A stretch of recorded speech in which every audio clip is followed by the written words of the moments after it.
this is how you can get how you can use a mixer without a crossover and run a subwoofer and two mid-high range speakers. Now, what I have going on here is today I have the mid-high range speaker and the subwoofer only going. This one down here is out of the equation. I'll explain that later. And so what I got going is JBL JRX 100s. I think they've got a program power of 500 watts, 250 program, 500 peak. It looks, it says 250 to 5 at 8 ohms.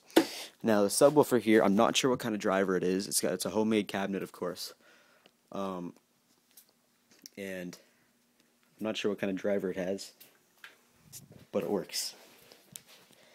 Down here we have the amplified mixer, Yorkville M1610. It's 800 watts on each side.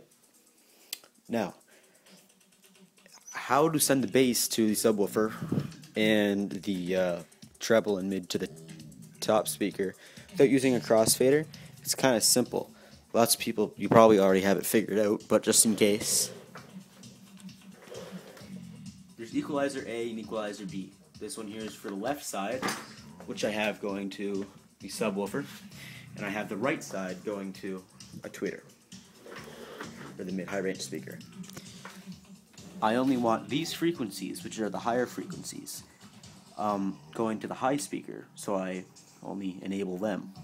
I only want the low frequencies going to the left speaker, so I only enable them on that side.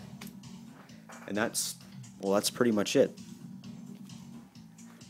You can also, and I have them panned left and right here because I have two inputs coming from my sound card from my computer,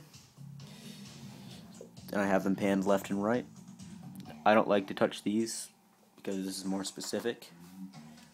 If you don't use your graphic equalizers all the time, you should definitely get used to them because they're really helpful.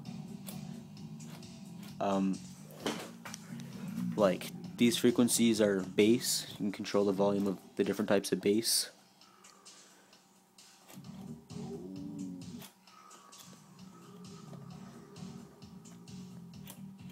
And treble.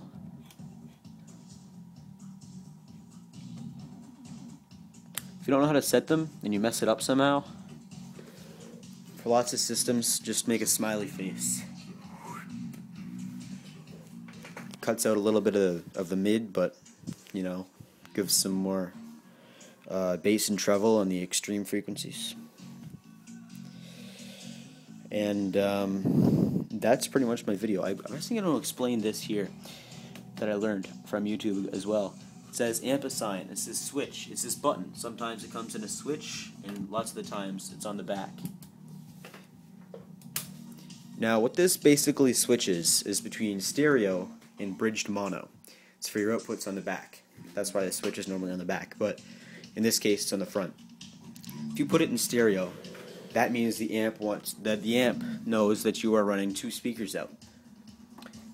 If you switch it to bridged mono, that means you're getting the positive, that you got to hook it up with the positive on one side and the negative on one side, and it takes both amps, both sides of the amp, and ties them together and uses them as one amp.